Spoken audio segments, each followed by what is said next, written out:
Dios les bendiga, mis hermanos. Vamos a abrir nuestras Biblias en el libro de Isaías, capítulo 45.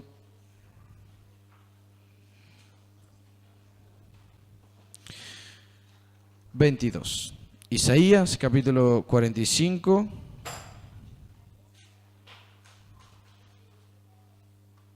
Versículo 22.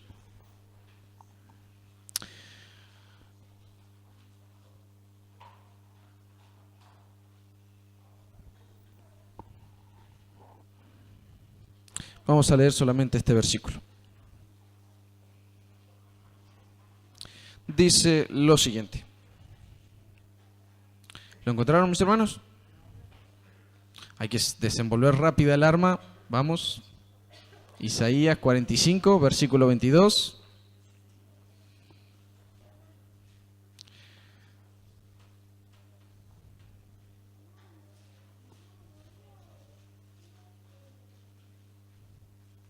Leemos. Dice lo siguiente.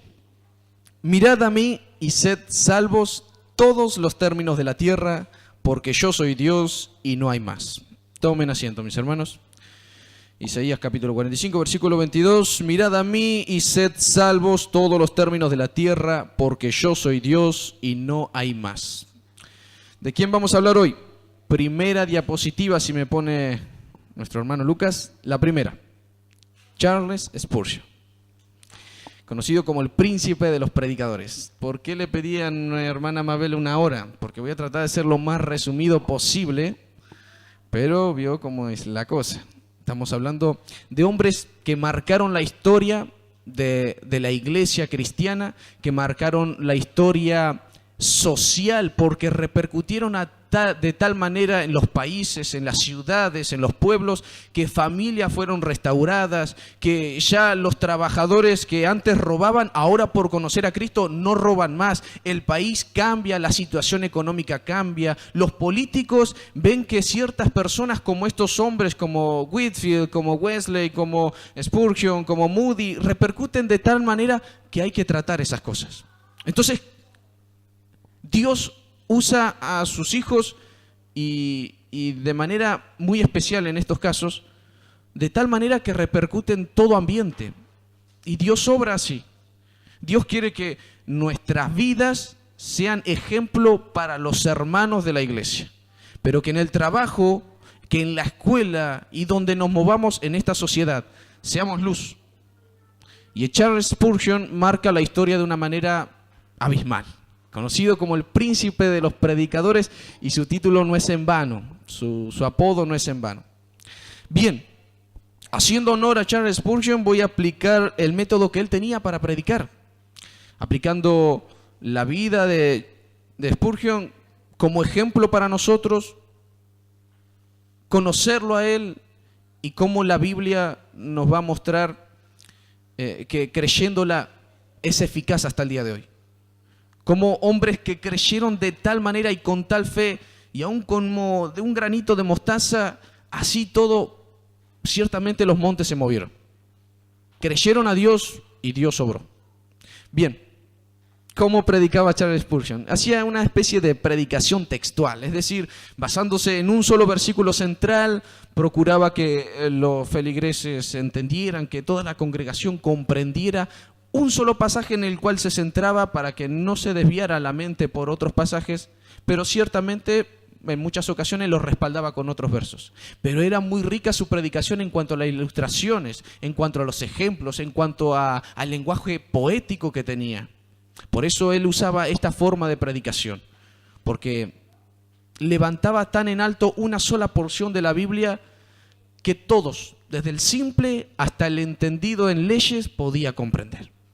Bien, ¿qué voy a predicar? Voy a predicar primeramente mostrando una introducción de su vida y obra en general. Segundo, vamos a ahondar un poquito en lo que es su infancia, su conversión. Después vamos a hablar en cuanto a los desafíos que tuvo en su vida ya adulta. Sus desafíos, sus opositores y finalmente su muerte. Y concluimos con una tercera parte de qué vamos a hacer nosotros al respecto. Al respecto en cuanto a conocer un ejemplo así y ver que la vida creyendo la palabra de Dios repercute de tal manera. Viendo hombres que creyeron a Dios y creyeron tal palabra, ¿qué vamos a hacer nosotros al respecto? ¿Seguir ese ejemplo? ¿Procurar esforzarnos para ver esas virtudes y asirnos de ellas? Con la intención de glorificar al Señor, obviamente. No procurar ser otro Spurgeon, otro Moody, otro Whitefield, otro Wesley. No, Dios quería un Wesley, allá en el 1000 y pico lo levantó. En el 1800 quería un Spurgeon, levantó a Charles Spurgeon. Ahora quiere un Javier, un Abraham, un Zamudio, y los levantó en este tiempo. Entonces en este tiempo tenemos que marcar la diferencia. En este tiempo tenemos que honrar al Señor y glorificarle. Bien, introducción. Charles Spurgeon, ¿quién era? Era un hombre que creció en un ambiente cristiano, creció en un ambiente que lo impulsaba a servir a Dios. Qué bueno cuando entendemos que hay niños que se están instruyendo, pero qué mejor es todavía cuando estos niños están rodeados por padres, por hermanos, por familiares que lo animan en esto. Es decir, que se consolida, se afirma, se anima más el conocimiento que se aprende acá, se fundamenta más la vida, porque en la casa también ve ejemplos de lo que se aprende acá en esta iglesia. Es decir, padres instruyan a sus niños, pero qué bueno cuando esa vida pequeñita está siendo instruida en la iglesia y en el hogar ve el ejemplo. En la iglesia estamos instruyendo los domingos a los niños. Charles Spurgeon fue instruido y fue capacitado por el Señor. La vida de este hombre fue acompañada por hombres ejemplares, fue acompañada por una mujer que marcó su vida, fue su madre. Atentas madres. Porque las madres, siendo temerosas, procurando que la familia que tienen en su casa, que sus hijos, quien Dios le entregó, sean para gloria de Dios, como hizo la madre de Spurgeon, hace que los niños puedan ver un ejemplo, puedan oír palabra de Dios, pero por sobre todas las cosas puedan estar en las constantes oraciones de las madres. Cuando una madre quiere que su hijo o su hija sean grandes hombres o mujeres de Dios, la continua oración marca una diferencia abismal, porque hace que entregue en manos de Dios ese hijo o esa hija. La madre de Spurgeon era una madre de mucha oración.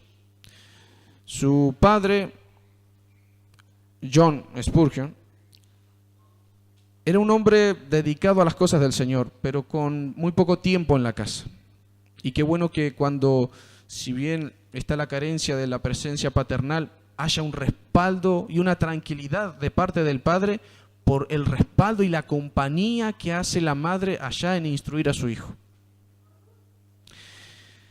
Bien, Spurgeon fue un hombre que marcó la sociedad en el 1800.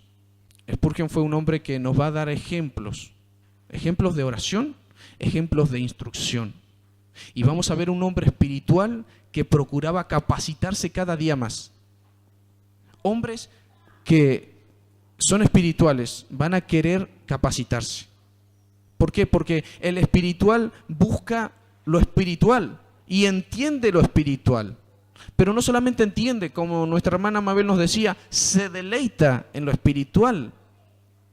Cuando las verdades de Dios son como Spurgeon, un deleite, no nos es pesado leer y leer y leer y leer y leer y seguir leyendo. Nos resulta un deleite. Una de las cosas a destacar de Spurgeon era su lectura. Podía estar horas, 8 horas leyendo. 8 horas. Lo que pasaba Whitefield trabajando, él lo pasaba leyendo. ¿Qué ejemplo nos da en cuanto a la instrucción, en cuanto a la capacitación? Procurar que nuestras obras sean excelentes, porque al Dios que servimos no hay cómo poder compensar todo lo que Él nos dio. Al Dios al que servimos es el más grande, es el único Dios y fuera de Él no hay Dios. Y entender esto nos hace que todo lo que hagamos sea con excelencia, o procuremos hacerlo con excelencia, a tal punto que vamos a querer capacitarnos en todas las áreas. Y cómo se ora mejor, y cómo se predica mejor, y cómo se lee mejor, cómo se retiene mejor, cómo se es mejor hermano, cómo puedo demostrar el amor. ¿Conviene esto? ¿No conviene? Todas esas cosas Spurgeon las pulió y se hizo de él un varón por gracia de Dios y por amor a su palabra intachable. Así también Dios no nos pone un estándar más bajo. ¿Qué nos pide? Que amemos su palabra. A Spurgeon le pidió lo mismo. Pasa que algunos obedecemos en cierta medida y otros no tanto. Pero ciertamente Dios nos pide la misma medida. El mismo estándar, procurar ser a la imagen de nuestro Señor Jesucristo, fue para todos. Que la gracia del Señor entonces nos acompañe en todo esto. Bien, primer punto, en cuanto a la infancia, en cuanto a su juventud. Charles Spurgeon nació el 19 de junio, en pleno invierno, allá en Inglaterra. Nació el 19 de junio de 1834. Él nació como primer hijo, él fue el primer hijo de 17 hijos. Sí, 17 hijos. Fueron muchos, pero lamentablemente 9 de esos hijos murieron durante su infancia muy prematura. Murieron cuando eran bebés. Es decir, el primogénito y varón era Charles Spurgeon. Este nació en Colchester, nació en Kemblendor, y luego al año y medio se fue a Colchester, un pequeño pueblito. ¿Por qué se fue a Colchester? Porque John Spurgeon, el padre, tenía una situación muy complicada económicamente. Esta situación económica pudo hacerse un poco más pasajera, un poco más llevable, cuando se fue a Colchester a trabajar a un comercio de carbón, y administraba las cuentas, y ahí pudo ir remando una situación un poco mejor. Pero a la edad de 6 años, Spurgeon, si bien estaba siendo instruido por su tía para poder, María, su tía, estaba siendo instruido para poder leer, era una persona que le costaba mucho entender. Pero hay algo que destaca a Spurgeon por sobre muchas personas que les cuesta entender: perseveraba. Bien, a veces nosotros entendemos todo, sí, y por eso no nos capacitamos para predicar. ¿Por qué? Si ya lo entiendo. Y a veces el hecho de entender con facilidad nos lleva a la vagancia, y el hecho de no entender y entender con mucha dificultad nos lleva a la vagancia también. Ahora, qué buen equilibrio que el que tiene el don de predicar se capacite más, el don de entender entienda más, el de orar que procure orar más y mejor. Spurgeon no tenía esto. Charles Spurgeon tenía una dificultad muy grande para entender las cosas. Y para leer, a la tía le costó años para entender lo que a nosotros nos cuesta en muy poco tiempo. Conceptos básicos en cuanto al Evangelio les costaba entender. Pero si hay algo que lo destacaba era la memoria. Él, al ser perseverante en querer entender un concepto, a la vez tenía una memoria privilegiada. Por gracia del Señor, él tenía la capacidad de memorizar cosas que a nosotros se nos hubiesen olvidado. Yo no me acuerdo qué comí ayer, pero Spurgeon tenía una memoria prodigiosa. ¿Qué hacía este niño? Con 6 años. Con 6 años había terminado de aprender a leer, y el padre lo manda con el abuelo. Él era un pastor, el abuelo. Y si bien era un pastor de una iglesia libre, él era un pastor muy estricto. Él era un pastor de los que guardaban el domingo y el niño se quedaba sentado en una silla sin pispear. No podía mover los músculos más de 10 veces en el día. Un niño ahí sentado en la silla se tenía que quedar en el despacho del padre porque el domingo no se hace nada. Así era. Pero le sirvió de tal manera a Charles Spurgeon que su abuelo, George Spurgeon, le tratara de esa manera. ¿Por qué? Porque la perseverancia se afirmó más. Cómo Dios moldea con nuestro carácter a tal punto de que lo hace para su gloria es impresionante. Cómo se valió de que las rutinas de un domingo estando fijo no le diera otra chance sino leer. Y hacer de la lectura ya no más un esfuerzo, sino un deleite. A la edad de 6 años, Spurgeon leyó por primera vez el Camino del Peregrino, o también conocido como el Progreso del Peregrino, pero más conocido como el Camino del Peregrino. Libro escrito por John Bunyan. Este hombre marcó mucho con ese libro la vida de Carlos Spurgeon. ¿Por qué? Porque en este libro se ilustra la vida de un hombre que se lo llama cristiano. Y a este hombre le acontecen un montón de cosas porque tiene como fin último llegar allá a las puertas de un lugar que le va a sacar la carga que tiene sobre su espalda. Y este libro está lleno de poesía, lleno de ilustraciones, de figuras retóricas. Tiene una riqueza de lenguaje impresionante. Y este libro es lo que marca el inicio para que Spurgeon pueda no solamente aprender a leer, deleitarse en la lectura, sino enriquecer su vocabulario. Es decir, Dios lo estaba capacitando, lo estaba moldeando, y todo eso lo vemos como resultado luego de 20 años cuando predica, que tanto un granjero como un erudito y un abogado podían entenderle. Eso nos habla de cómo nosotros tenemos que aprovechar el tiempo. Si hay un momento para capacitarnos es ahora. Y si tenemos que capacitarnos, que sea para la gloria de Dios y para su obra. Muchas personas se quieren capacitar en el momento. La realidad es que una capacitación es previa a la obra. Si no, no se llamaría capacitación. Y Dios nos quiere preparar para algo que va a venir. En tanto que nosotros tardemos y retrasemos nuestra capacitación, lo que Dios quiere que en nosotros se forme previo a la obra que en donde Dios nos quiere colocar, más se va a tardar ese momento. Varones que se esfuerzan por procurar hacer la voluntad de Dios y capacitarse, no son estorbo a la obra de Dios. Son personas que alientan la obra de Dios. Y Spurgeon, ya a los 6 años, estaba siendo obediente. Esta obediencia le sirvió para capacitarse. Esta capacitación la usó el Señor para luego hablar a miles, a millones. Se calcula que 10 millones de personas son las personas evangelizadas por Spurgeon. 10 millones. Bueno, la cuestión arrancó con un niño de 6 años empezando a leer. Y George Spurgeon, el abuelo, no tenía sino libros espléndidos. Lutero era uno de los escritores que podían compararse con Spurgeon a la hora de escribir. ¿Por qué? Porque Spurgeon leyó muchos libros de Lutero. Muchos artículos. Y leyó cosas de Lutero, leyó cosas de Bunyan, leyó cosas de Whitefield, leyó cosas que lo nutrían.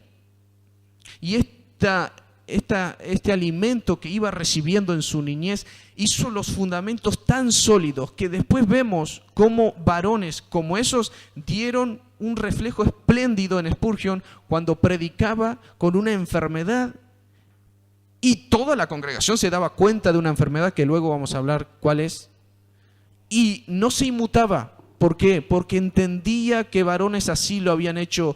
Él no era quien para volverse atrás. Cuando entendemos que Dios es Dios y que su gracia es sublime y Él nos salvó, nosotros vamos a ver que no somos quien para decirle que no al Señor. Comprendemos eso cuando comprendemos su gracia. Entonces, en la medida en que comprendemos sus favores y sus misericordias, vamos a decir, no, alma mía, no te aflijas, no te olvides de sus misericordias, hay que alabarle. Y Spurgeon, vamos a ver más adelante que es un hombre que no retrocedió. Él ya a los 6 años había leído un libro, luego a los 15 años, otro evento importante, año 1850, a la edad de 15 años, Spurgeon va a la congregación de Colchester, va a la iglesia, y él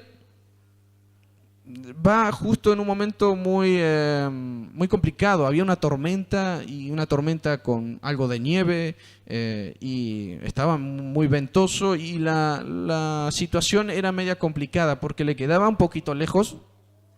Paréntesis, cuando el Señor nos manda a que le obedezcamos, no importa la distancia, si nieva, llueve o truene, tenemos que venir, porque el Señor es digno de que vengamos a rendirle culto. Él es digno. Y la lluvia no mengua su dignidad, Él sigue siendo Dios. El frío no opaca su gracia y su salvación para con nosotros. Venimos a alabarle porque Él es nuestro Salvador. Que no las cosas, que el contexto mismo no opaque la grandeza de nuestro Dios a nuestros ojos. Dios sigue siendo grande y sublime. Él sigue siendo digno de que todos le reverenciemos y le alabemos. Pero no todo lo hacemos así. No hagamos eso, mis hermanos. Spurgeon en este momento está yendo y se levanta previo a salir, ya estaba todo tormentoso. Otro paréntesis, seamos determinados en servir al Señor. Que una circunstancia temporal no doblegue nuestra fe o nuestras convicciones. Esto nos enseña algo muy simple. Previo a la tormenta ya estaba decidido a ir. Estaba convencido de que Dios es digno de que vaya hasta allá y vaya, punto. Entonces, hay problemas en la familia, hay problemas en la casa, hay problemas en el clima, llueve, hace mucho frío, me duele el tobillo, me duele el oído. Si entendemos que Dios es sublime y que su gracia nos salvó y esta salvación es digna aún de que entreguemos nuestra vida, porque todo en esta vida es pasajero, más lo que Él nos dio es eterno, vamos a venir igual. Yo he venido en una ocasión y nadie se percató. Gloria al Señor, porque nadie se percató. Y ahora sí lo puedo contar para su gloria. Bueno, en una ocasión yo vine con 40 grados de temperatura y sentía un calor y estaba transpirando y no veía la hora de poder agarrar y sentarme y empecé a orar. Y cuando salí de acá, salí peor. Salí con 41 grados, creo. Y la situación fue peor. Y yo seguía entendiendo que el Señor seguía siendo digno. No importa la temperatura. El Señor sigue allá en los cielos, sentado en su trono, esperando de que toda criatura le rinda alabanza. Y yo era una de sus criaturas. Y no solamente criaturas, redimidos por el Hijo. Entonces, cuando estamos convencidos que el contexto, que la situación temporal no nos haga eclipsar las cosas eternas que el Señor tiene para nosotros, Él es digno. Demos gloria, alabanza digna, porque Él lo merece. Entonces, volviendo al Spurgeon, él iba decidido a la reunión. ¿Qué pasó? La tormenta no lo dejó avanzar, ya directamente no podía caminar por la nieve. El viento le complicaba la vista. ¿Qué hizo? Se pudo refugiar en otra iglesia. Fue a una iglesia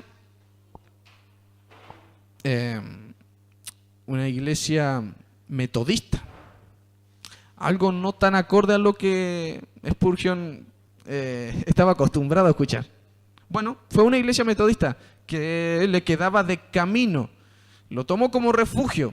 Entonces, en esa ocasión, por la situación también complicada del clima, el pastor de esa iglesia no pudo llegar. Agarraron a uno de los hermanos ayudantes del pastor y lo pusieron a predicar. ¿Qué predicó? Predicó Isaías capítulo 45, versículo 22. Mirad a mí y sed salvos, todos los términos de la tierra, porque yo soy Dios y no hay más. Y una de las biografías relata de que este predicador miró a Spurgeon de una manera muy firme. Y convencido de lo que predicaba, le dijo: joven, si no vienes a Dios, tú y los términos de la tierra, tú no serás salvo. Y Spurgeon abrió los ojos y dijo: ¿cómo? Esto es algo que en su mente y en su corazón repercutió mucho. ¿Por qué? Porque él se cuestionaba qué es la inquietud que sentía en sí mismo, que no hacía que tenga una paz acorde a lo que él veía, escuchaba y leía en la Biblia. Es decir, se hablaba de una paz, de un regocijo, y a él le faltaba eso. ¿Qué pasa? Pero si yo leo y esto y lo otro. Es inquietante cuando vemos paz en la Biblia y no hay en nuestro corazón. Debería por lo menos ser inquietante que oigamos, leamos y veamos regocijo a los siervos del Señor cuando en nuestro corazón hay mucha indiferencia hacia el Señor, no nos alcanza con nada, nos quejamos de todo. ¿Y el regocijo? ¿Será que no estamos muy acorde a lo que el Señor quiere? Puede ser, ¿verdad?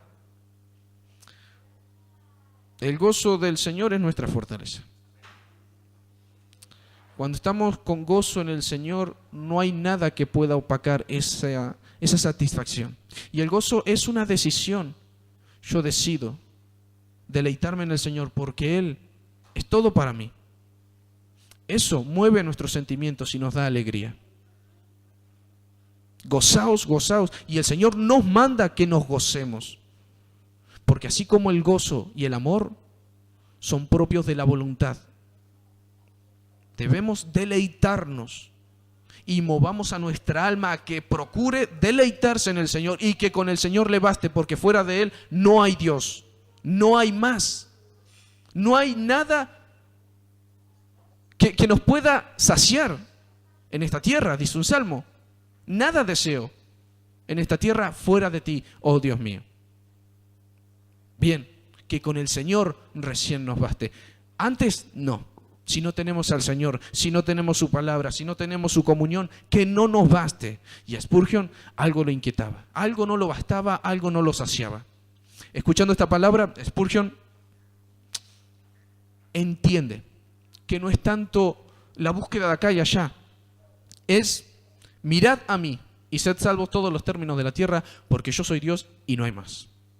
Spurgeon entendió, hay que mirar a Dios entonces, es simplemente fe. Hay que mirarlo a Él y seré salvo. ¿Qué es lo que inquietaba a Spurgeon? Que leía en toda la Biblia sobre salvación y a él lo inquietaba el no ser salvo. Bueno, Spurgeon ahora estaba convencido de que era salvo, porque simplemente creyó que tenía que mirarlo a Él. Así como se levantaba la serpiente en el desierto y miraban y era salvo de esa muerte por la picadura de la serpiente, así también él lo miró y dijo: sí, ya está, soy salvo. Y el que miraba al Señor iba a ser salvo ineludiblemente, sin lugar a dudas. Él no rechaza, Él no echa fuera al que Él viene, pero al que viene humillado. Porque el que no viene humillado directamente no viene, está muy lejos, como el altivo está del Señor. Spurgeon ahora está tranquilo. Antes estaba medio inquieto, caminaba por las paredes día y noche. Ahora está tranquilo y reposa en la paz del Señor. Conforme a la salvación que le dio el Señor, así se afirma a sus verdades, creyendo que por su verdad hay vida, predica y vive esta palabra. Este versículo marca mucho la vida de Spurgeon. ¿Por qué? Primero, mirad a mí. ¿Por qué mirad a mí? Porque Spurgeon entendía que necesitaba ser salvo. De la salvación que leía, tenía sed, tenía hambre de ese gozo que se leía. Para él le parecía un poco lejano. Pero cuando oyó esas cosas, no le resultó casualidad, no le resultó que era por un accidente, no. Si pasó la tormenta, gloria al Señor por esa tormenta. Y de seguro Spurgeon habrá alabado al Señor por esa nieve, ese frío, ese viento, y habrá exaltado todos los días de su vida hasta su muerte esa ausencia en la congregación que le correspondía. Porque Dios armaba todas las cosas de tal manera que le ayuden a bien a los que le amaban. Y Spurgeon lo vivió, por eso lo entendió. ¿Por qué? Porque en ese lugar fue salvo. Y por creer, no hay otra. La fe hizo de un hombre sin paz un hombre de paz, un hombre que ahora estaba en comunión con el Padre. Eso es lo que inquietaba a Spurgeon a la edad de 15 años. Es decir, que habían pasado muchos años de instrucción, de capacitación, de lectura, de esfuerzo. Y ahora lo que tanto leyó, lo vive. Él saltaba de seguro 6 metros. Su deleite, dice un relato ajeno a la... Porque estoy citando dos biografías. Una habla un poco más en cuanto a su persona y otro en cuanto a su obra. Entonces, haciendo un compilado, puedo ser un poco más objetivo, porque hay muchas biografías de Spurgeon, pero no todas lo tratan de igual manera. Muchos ponen en alto sus obras y se olvidan un poco de la persona. Yo quiero que tratemos en cuanto a la persona, porque a partir de la persona Dios obra, ¿verdad? Dios le ha placido a Él valerse de nosotros para predicar su glorioso evangelio. A Dios le ha placido valerse de nosotros para anunciar su verdad sublime. La única que redime almas está en nuestra boca.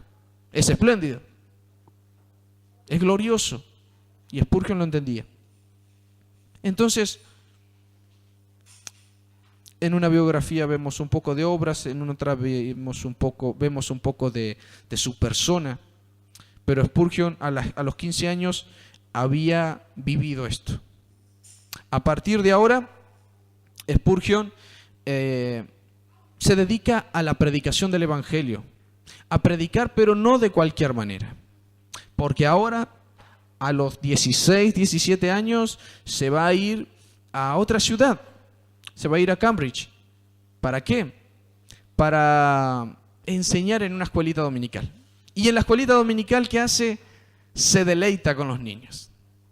Verdades tan simples y tan fáciles de creer para los niños. No tiene que andar lidiando con las cuestiones, que la incredulidad, que por qué me pasa esto. No, si nosotros los grandes ya estamos bastante cocidos de cuestiones. Pero no, él veía en los niños una fe impecable.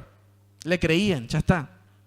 Y empezó a traer niños, y otro punto a aclarar. Esta fe, el Señor pide que esté en nosotros. En cuanto a los niños, la simpleza y la sencillez para simplemente creer y punto. Si los niños creen, nosotros debemos de ver cómo creen. ¿Creen sin cuestionar? ¿Creen simplemente con oír? Ciertamente la fe viene por el oír. Y a eso los niños no le ponen ninguna cuestión. Si usted le dice que a la noche hay un lobo y si salen al baño los va a correr y los va a morder, van a pedir compañía. ¿Por qué? Porque están convencidos de que van a morir porque hay un lobo afuera. Y van a agarrarle la mano a alguien y le van a decir: acompáñame porque tengo miedo. Y mueve los sentimientos y la vida del niño conforme a lo que le hicieron creer. Así sea nuestra vida. Conforme a la fe que tenemos de su palabra y a lo que hemos oído de que Dios nos dice, no solamente mueva nuestros pensamientos y nuestros sentimientos, sino nuestra vida. Y si el Señor nos dice: fuera de mí nada podéis hacer, jalémosle la mano al Señor y digámosle: Señor, acompáñame. Donde quiera que vayamos, Señor, te necesito. Pero jalémosle con tal fuerza como la mujer que estaba con flujo de sangre, y ciertamente el Señor percibió que alguien había tocado. Pero Señor, todos te están tocando, pero no, alguien toca de una manera diferente, creyendo de que si le tocare será salvo de su azote. Una fe que mueve. Spurgeon tenía una fe que ahora lo iba a mover por lugares donde el Señor quería colocarlo. Extraordinario. Un varón que ahora nos va a permitir pasar ya con su juventud adulta, nos va a permitir pasar al segundo punto, a los desafíos y finalmente a su muerte. Bien, vamos rápido. Cuando Spurgeon ya tenía 16, 17 años, empieza a enseñar en Cambridge a una escuela dominical. Ya con 19 años empieza a tener relaciones con ciertas iglesias. Para cortar un poco la situación, podríamos decir de que ya con 24 años estaba pastoreando una iglesia. Y él predicando y predicando y predicando la palabra del Señor. Decimos que la palabra es eficaz y lo creemos. Por eso vamos a predicar mañana, ¿verdad? ¿Vamos a predicar? Sí, vamos a predicar. Spurgeon, ¿qué hacía? Predicaba. ¿Pero cómo predicaba? Predicaba de la siguiente manera. Al igual que Whitefield, entendía que el tiempo era crucial. Si esa persona estaba ahí ahora y yo estoy acá en este lugar ahora predicando la palabra, es porque es de suma importancia y en el plan glorioso del Señor le ha placido que en su gracia esté un oyente y un predicador de la verdad. De tal manera de que él procuraba predicar como si fuese la última vez en su vida. Y creo que hizo notoria su creencia. Lo creía y lo demostró. Es extraordinario y lo animo, mi hermano, a que escuche predicaciones de él, lea predicaciones, lea sus libros, y va a ver una elocuencia y una extraordinaria sabiduría que solamente viene del Señor. Porque ese Spurgeon de joven entendió que había que humillarse. Conforme a la humillación que tuvo, Dios lo ensalzó. Y de tal manera que allá arriba la altura no lo marea, porque a muchos le falta el oxígeno arriba cuando se suben y se empiezan a tambalear y se marean y se caen. Bueno, con el Señor no le faltaba el oxígeno. El Señor lo hacía andar en las alturas, pero de tal manera que él creía que si iba al cielo iba a ir como el más chiquito de los santos, pero como el más grande de los pecadores. Y él quería lidiar con Pablo cara a cara para pelear el primer lugar en la fila de los pecadores. Porque Pablo dice, de los cuales yo soy el primero, yo soy allá el primer pecador. Y Spurgeon se quiere poner al lado de Pablo y cuestionarle, no, déjame a mí y vamos a argumentar a ver quién es el primero. Acá el más bajo y más vil soy yo, mira cómo me tuvo que levantar el Señor. Y dice Spurgeon que quería lidiar contra Pablo, pero dice de que es posible que Pablo le ganara. Por eso él va a refutar el segundo lugar. No creo que nosotros queramos pelear el tercero, ¿no? No. Que en nuestra alma esté el deseo de ser el primero. Que en nuestra alma esté el ferviente deseo de considerarnos indignos, porque es lo que somos. De considerarnos lo más bajo, lo más vil y menospreciado, pero que el Señor ha purificado por su gracia y en su misericordia le ha agradado valerse de nosotros para Él glorificarse.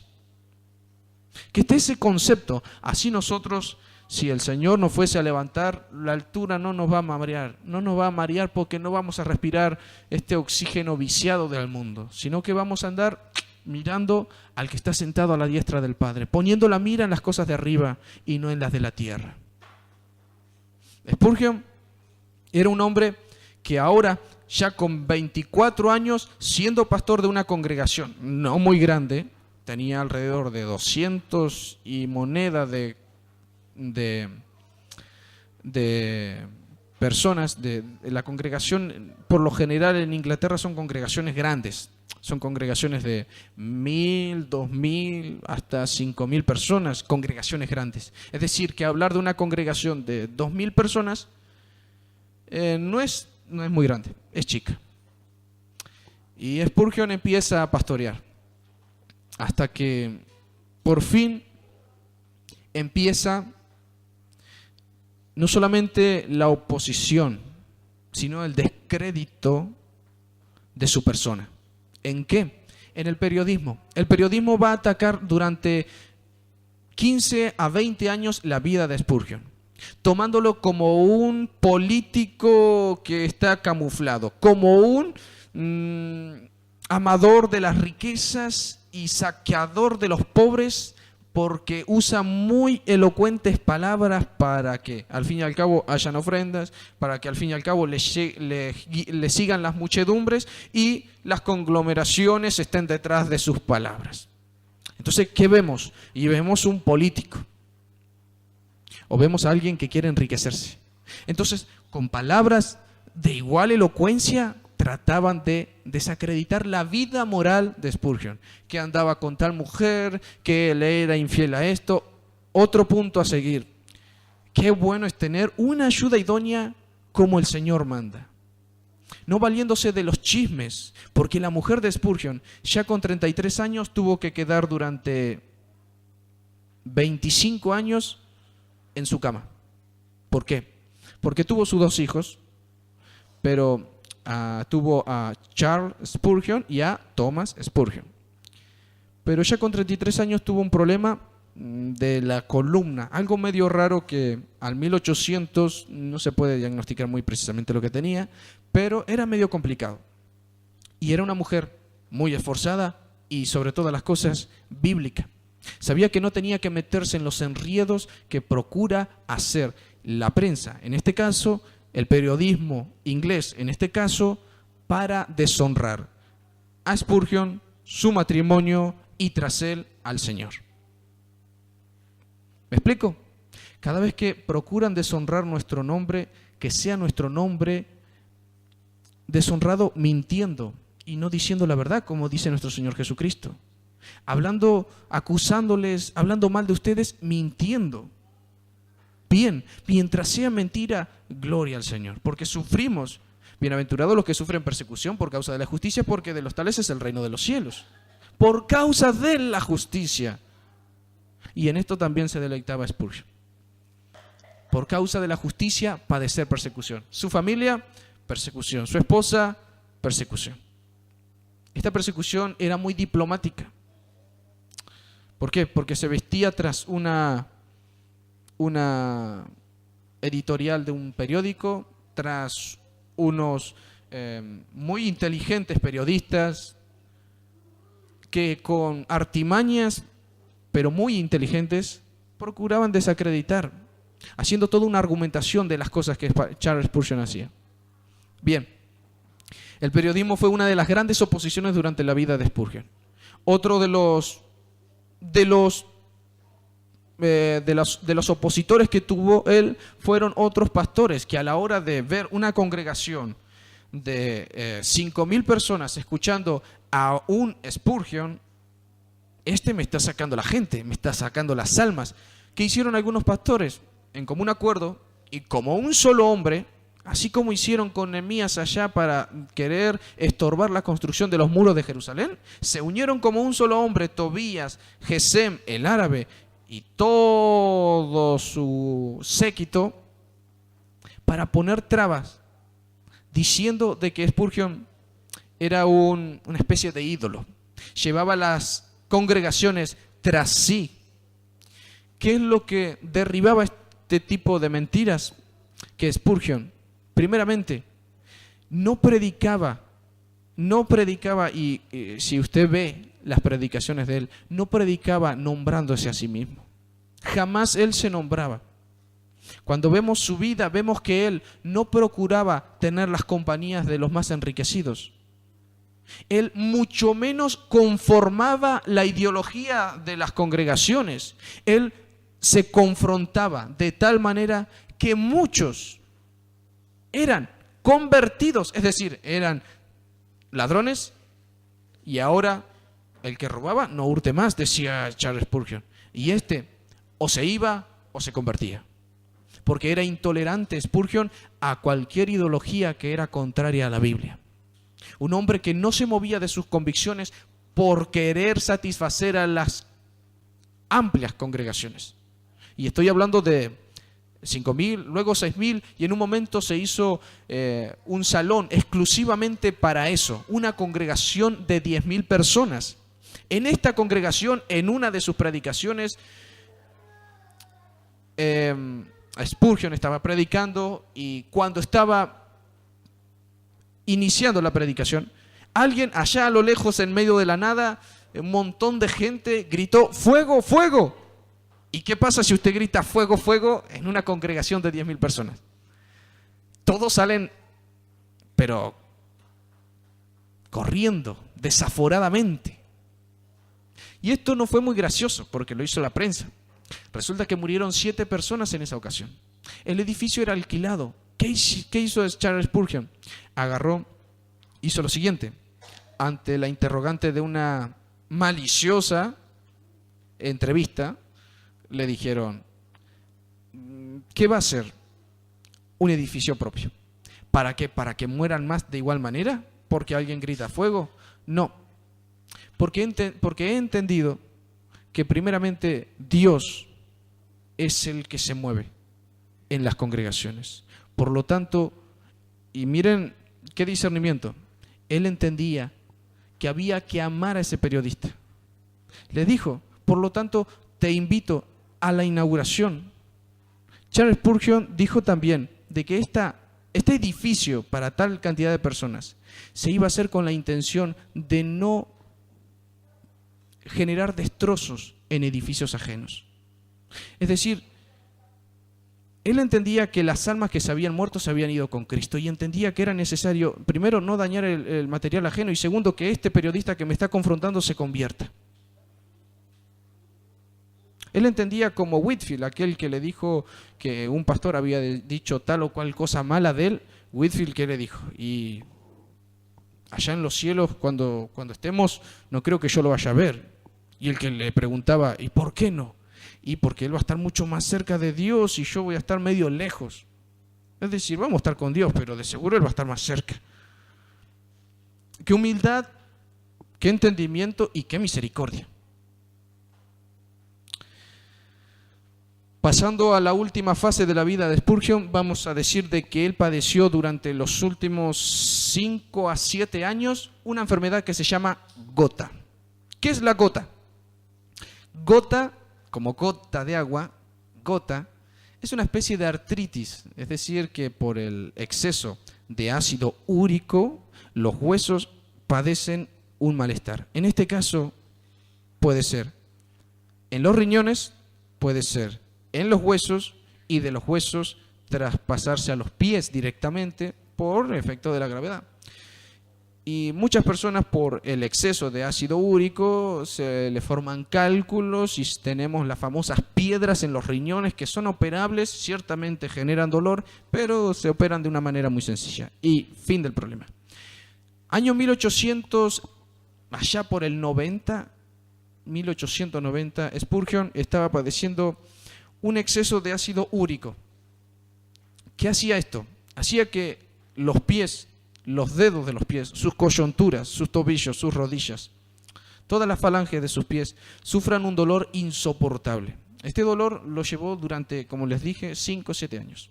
Este dolor lo llevó también en el púlpito. A la hora de predicar, un ataque de esos hacía que su cara se ponga roja. Por eso dije que la congregación misma entendía que ahora Spurgeon estaba padeciendo un dolor insoportable.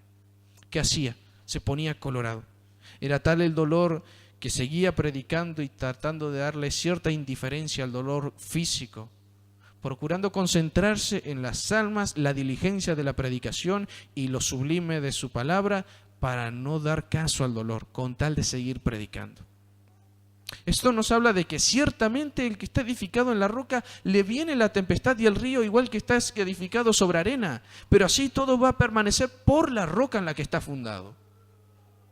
Spurgeon estaba fundado sobre roca, y esas convicciones y Cristo mismo como verdad en su vida no lo iba a mover una enfermedad, no lo iba a mover un dolor.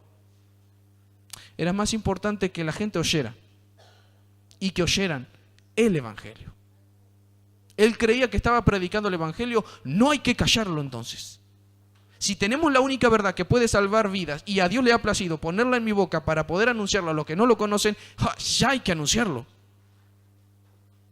No hablemos cosas secundarias, ni vayamos por las ramas con tal de darte toda una vuelta para decirte al fin de la conversación, a los últimos 30 segundos, y si querés te invito a mi iglesia el sábado a las 8. No, Spurgeon iba derecho al meollo del asunto. Almas muertas en delitos y pecados, un Dios que puede salvarlos, Cristo de intermedio, no hay problema. Hay salvación para todo aquel que cree. Esto es lo que predicaba Spurgeon. Un varón convencido que con enfermedad tal como un dolor insoportable podían ser en sus piernas, no hacían que pueda retroceder, sino que procuraba con un esfuerzo muy considerable. Así todo sentía el dolor, porque él mismo lo relata. Sentía el dolor insoportable, pero se esforzaba y lo seguía sintiendo. No hacía que mengüe su diligencia en predicar la palabra. La palabra de Dios para él fue algo sublime. Por último, a poquito de terminar allá en su cama. ¿Por qué? Porque en los últimos 2 años, año 1891, 92, ya estaba en la cama y no se levantaba. Hasta que, por fin, enero de 1892, fallece de esta enfermedad. Un exceso de urea, un exceso de dolor, una intolerancia a todo esto generó su muerte. Su esposa ya estaba siendo preparada para todo esto por el proceso lento de la enfermedad. Su familia ya se hacía una idea del dolor y de la imagen, porque esto iba progresivamente, no era algo repentino. Y todos también estaban entendiendo que se iba Spurgeon. Bien, se va el príncipe de los predicadores. Ahora, mis hermanos, nosotros vemos su vida, vemos algo de su obra, porque podríamos estar hablando 5 horas sobre esto. Se fue Spurgeon y quedamos nosotros. Tercer punto, se fue Spurgeon, ¿qué vamos a hacer nosotros? ¿Qué vamos a hacer luego de oír la verdad? Spurgeon leyó: mirad a mí y sed salvo todos los términos de la tierra, porque yo soy Dios y no hay más. Entendiendo de que él tenía que ser salvo y luego que no hay más, y que este llamado era para todos los términos de la tierra. Él procuraba aprovechar el tiempo para capacitarse, y esta capacitación que vaya dando fruto a través de la predicación, no limitada, sino para todos. Vamos para finalizar, Proverbios capítulo 4.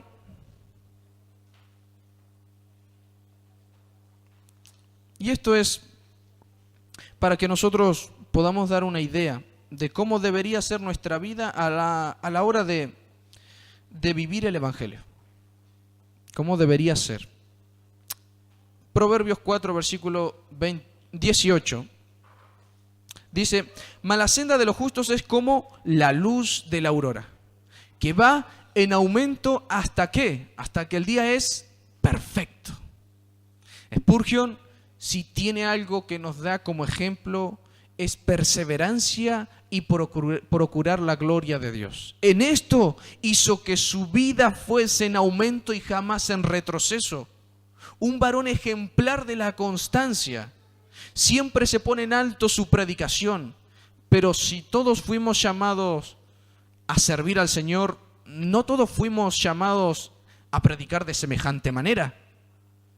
No todos tenemos esa elocuencia y ciertamente no todos tenemos el mismo don. Pero en lo que el Señor nos ha dado, procuremos que sea en aumento hasta ese día glorioso en el que todo el día va a ser perfecto. Cuerpo incorruptible, de gloria, que el Señor nos va a dar cuando a su glorioso cielo nos lleve. Hasta ese día, que seamos como la luz de la aurora que va en aumento hasta que el día es perfecto. Seamos gente que aumenta, no que se estanca ni mucho menos que retrocede. Que esas palabras no estén en nuestro diccionario, ni la conozcamos. Como el Señor no conoce la palabra derrota, le debe preguntar a Satanás qué es derrota porque Él la conoce, porque Él lo derrotó. Que no esté en nuestro diccionario esa palabra. Volver atrás, retroceder, jamás, nunca. ¿Por qué? Porque el que va delante de mí ya abrió camino. Solamente sus pisadas tengo que llevar. Y si es necesario llevar la cruz, la voy a llevar. Porque como Él fue resucitado de entre los muertos, así también seré resucitado de entre los muertos. Como Él llegó a la gloria del Padre, yo también seré llevado a la gloria del Padre. Pero no como estamos, sino semejantes a Él. Algo sublime, excelente, extraordinario. Spurgeon quería ser como el maestro. Spurgeon debe estar allá en la gloria del Señor. Pero Él nos ha dejado un legado con su vida, y su vida marcó la historia. Nosotros somos personas con diferentes dones, con diferentes habilidades, y el Señor nos ha capacitado. A Spurgeon de una elocuencia singular. No tiene igual. Un dato a tomar es que Spurgeon es la persona que más libros en la historia cristiana escribió. Él tiene un comentario en cuanto al libro de los Salmos. 63 volúmenes nomás lleva. 63 volúmenes. Un centenar de libros escribió. A los 6 años leyó por primera vez El Camino del Peregrino. A los 52 años, 58 años, allá al final de su muerte, 100 veces se calcula que lo ha leído. Si hay algo digno de ser leído, releído y contraleído, sea la palabra de Dios. Mis hermanos, en lo que el Señor nos dio, procuremos que vaya en aumento. El mes pasado actuábamos de una manera y nuestro carácter reaccionaba de una manera en tal situación. Ahora no. Que sea diferente, que crezcamos un poco, que no nos estanquemos. Y vamos a marcar una diferencia. Creciendo, siempre creciendo, vamos a llegar a nuestra vejez y vamos a poder decir, como dice ese versículo, que fuimos como la luz de la aurora que va en aumento hasta que el día es perfecto. Jamás retrocedamos. Spurgeon jamás retrocedió. Él, enfermedad, oposición, tuvo. Y así se mantuvo también. Porque el Señor es digno. Y así también sigue siendo digno. Tuvo un Spurgeon y quiso un Spurgeon y así lo levantó a Spurgeon en el 1800. 2016 ahora se vale de nosotros. Tengamos tal entrega para que de tal manera el Señor también se valga.